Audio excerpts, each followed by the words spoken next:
গণহত্যার মুখে নিজ দেশ থেকে উৎখাত হওয়া রোহিঙ্গাদের সাময়িক আশ্রয়ের জন্য বাংলাদেশের বর্ডার খুলে দিলেও এই সংকট দীর্ঘমেয়াদে গড়িয়েছে। রোহিঙ্গাদের কারণে বাংলাদেশের সর্বদক্ষিণের এই অঞ্চলে দেখা দিয়েছে নিরাপত্তা সহ নানা অস্থিরতা। আর ওপার দখল করে আছে বিদ্রোহী গোষ্ঠী আরাকান আর্মি। তার উপর নতুন করে অশনের সংকেত তৈরি হয়েছে খাদ্য সহায়তা কমানোর ঘোষণায়। এমন ঘোর অন্ধকার সময়ে জাতিসংঘ মহাসচিব অ্যান্তোনিও গুতেরেসের বাংলাদেশ সফরে নতুন করে আশা দেখছে রোহিঙ্গারা। শিডিউল অনুযায়ী শুক্রবার রোহিঙ্গা ক্যাম্পে বিভিন্ন কর্মসূচি আছে গুতেরেসের। শেষে 1 লাখ রোহিঙ্গাদের সাথে বসে ইফতারও সারবেন গুতেরেস। আর এমন সুযোগে নিজেদের দীর্ঘদিনের আকুতি তুলে ধরার কথা বলছেন রোহিঙ্গারা।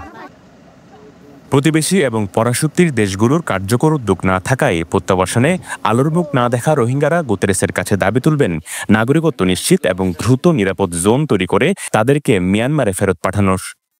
আরে 2017 মা দুরা দিল্লি হিয়া বারালে মিট গুজিল আবার এবছর এমাসত 13 তারিখ মাঝে আরা কেমমা ভিজিট করতে দিয়ান বেশা বেশি খুশিও জাহির করি শুকরিয়া আদায় করি।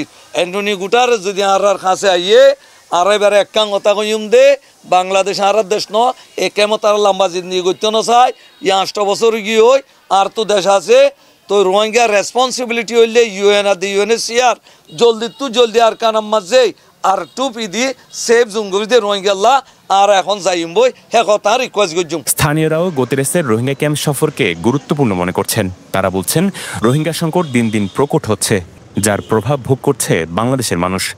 তাই তাদেরকে দ্রুত ফেরত পাঠানোর প্রক্রিয়া ত্বরান্বিত করার পাশাপাশি খাদ্য সহায়তা বাড়ানোর ঘোষণাও আশা করছেন গুতেরেসের কাছে। মনে করি জাতিসংঘ মহাসচিব কক্সবাজারে আসছে, এজন্য আমরা ওনাকে পর্যটন নগরী কক্সবাজারে স্বাগত জানাই। আমি প্রথমে যেটা চাইব যে বাংলাদেশে অবস্থিত যে অবস্থানরত যে প্রায় 12-13 লক্ষ রোহিঙ্গা আছে এবং ইতিপূর্বেও যারা রোহিঙ্গারা এসেছে তাদেরকে অনতিবিলম্বে কোনো শর্ত ছাড়া কোনো আর্গুমেন্ট ছাড়া তাদের নিজ দেশ মিয়ানমারে যাতে ফেরত নিয়ে যাওয়ার ক্ষেত্রে জাতিসংঘের মহাসচিব যাতে ভূমিকা রাখে এটা আমরা প্রত্যাশা করব।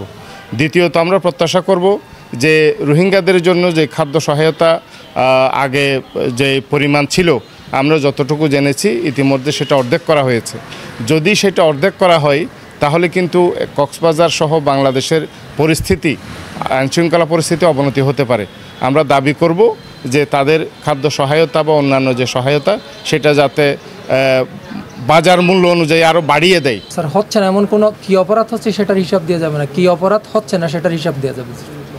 এইরকম একটা অপরাধ প্রবণ এলাকা তৈরি করার আগে জাতিসংঘ সহ সকল বাংলাদেশের গোয়েন্দা সংস্থা এবং দায়িত্বশীল ব্যক্তিদের উচিত ছিল এই রোহিঙ্গাদেরকে একটা নিরাপদ জোনে রাখা। এটা কোনোভাবেই আমাদের জন্য নিরাপদ জোন না। আমাদের ওদিকে এখন আরাকান আর্মি, এদিকে সাগর, এদিকে একটা বিচ্ছিন্ন জায়গার মধ্যে যে কোনো মুহূর্তে বড় ধরনের ঘটন করলে আমাদের রাষ্ট্রীয় স্বার্থ ক্ষতি হতে পারে। তো সুতরাং এই মুহূর্তে আমার যেটা সবচেয়ে বড় দাবি এবং এই প্রধান কাজ বলে মনে করি সেটা হচ্ছে যে কি রোহিঙ্গাদের এখান থেকে সরানো দরকার।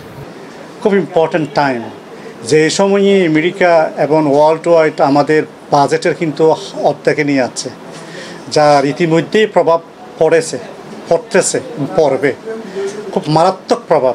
আইন শৃঙ্খলা চরম অবনতি হবে, রোহিঙ্গারা আইন হাতে তুলে নেবে এবং দারুণ বিশৃঙ্খলা সৃষ্টি হবে। তো এই সময়ে জাতিসংঘের মহাসচিবের আগমন বাংলাদেশের জন্য এবং রোহিঙ্গাদের বর্তমান অবস্থানের জন্য সঠিকভাবে কোন দিকে যাওয়া উচিত এবং আমাদের কি অ্যাক্টিভিটিস থাকবে দেশে, এটা খুব গুরুত্বপূর্ণ বলে আমি মনে করি। শরণার্থী কমিশন বলছেন ক্যাম্পে বিভিন্ন কর্মসূচিতে অংশ নেবেন জাতিসংঘ মহাসচিব। আর এই সময়ে আলোচনায় রোহিঙ্গাদের প্রত্যাবাসন ইস্যুকে অগ্রাধিকারে রাখবে পররাষ্ট্র মন্ত্রণালয়। আমরা তো ডেফিনেটলি এটা আমাদের টার্গেট টু রিপেট্রিয়েশন। নিশ্চয়ই এই বিষয়গুলি বাংলাদেশ সরকারের পক্ষে মিনিস্টার অফ ফরেন অ্যাফেয়ার্স এই বিষয়গুলি তুলে আনবে এবং আশা করা যায় উনি হয়তো বিভিন্ন গ্রুপের সাথে কথা বলবেন এই বিষয়ে। জাতিসংঘ মহাসচিব গুতেরেসের রোহিঙ্গা ক্যাম্প সফরের সময় সঙ্গী থাকবে প্রধান উপদেষ্টা ডক্টর মোহাম্মদ ইউনূস। তাদের সফরকে ঘিরে রোহিঙ্গা ক্যাম্পের পাশাপাশি সফর সংশ্লিষ্ট পুরো এলাকায় কঠোর নিরাপত্তা ব্যবস্থা জোরদার করা হয়েছে। শেহাব আবরার, পেনুয়া নিউজ।